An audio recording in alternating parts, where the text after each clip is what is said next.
morning, everybody. For some reason, this is like my 20th take, and I don't know why this video is so difficult for me to make. Well, for one, I'm facing my yard, and there's like 3 ducks under the bird feeder and a mourning dove, so that could be it. Could be my ADOS acting up again. Or it could be that this is a very intricate subject. The subject that I'm going to be talking about today is animal death.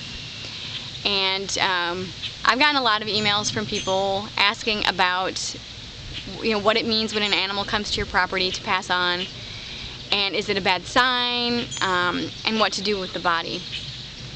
I do not believe it is a bad omen. Okay, those are the ducks chasing each other. See?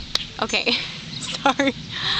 And I don't believe it's a bad omen. I don't believe it's a bad sign at all. I believe that it is an honor that the animal picked your property to pass on, because simply it's found sanctuary in your place and in your property.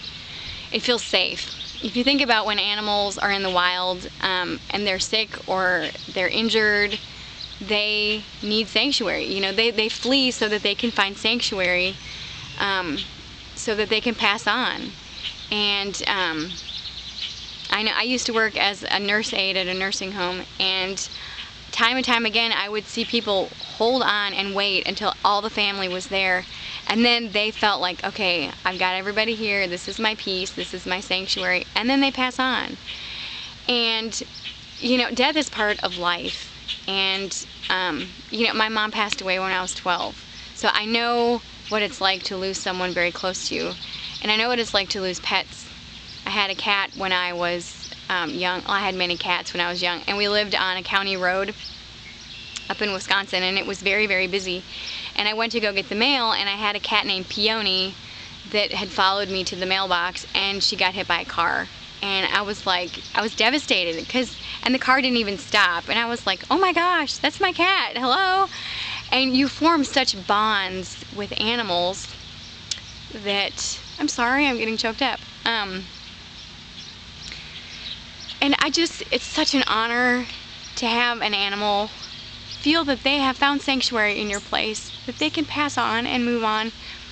And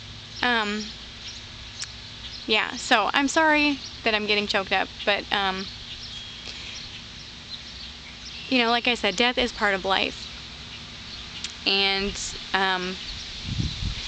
while we mourn the person or thing or animal that has just passed on, we can also celebrate and remember the good times that we've had with that person or that animal, and just remember that their life path is their life path, and their a pigeon just flew overhead, and that their soul and spirit has its own journey, and that we should celebrate in death and life with that person. So I'm going to show you what my family does for beloved pets, and also animals that have chosen our property to pass on.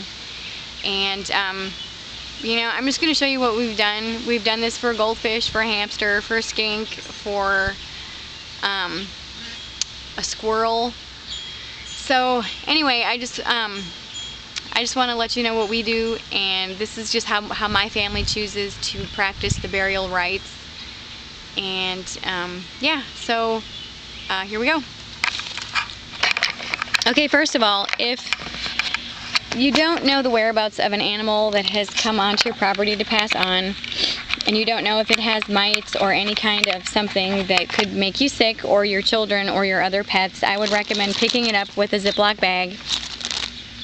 And in our family, we choose to wrap our animals in something nice, whether it is a little sachet we put them in if it's a smaller animal, or you can wrap them in a cloth napkin, or you can even just wrap them in a like paper towel. And this is going to be our pretend passed away animal.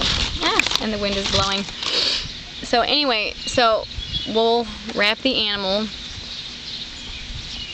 in the cloth or paper towel, and then we find a nice place for them to rest, for their body to rest, and we dig the hole in the earth, and then we shaker it And this is a practice that I've been accustomed to. I was in a study group that was Native American study group, but they did all aspects of spirituality and the paganism side of spirituality.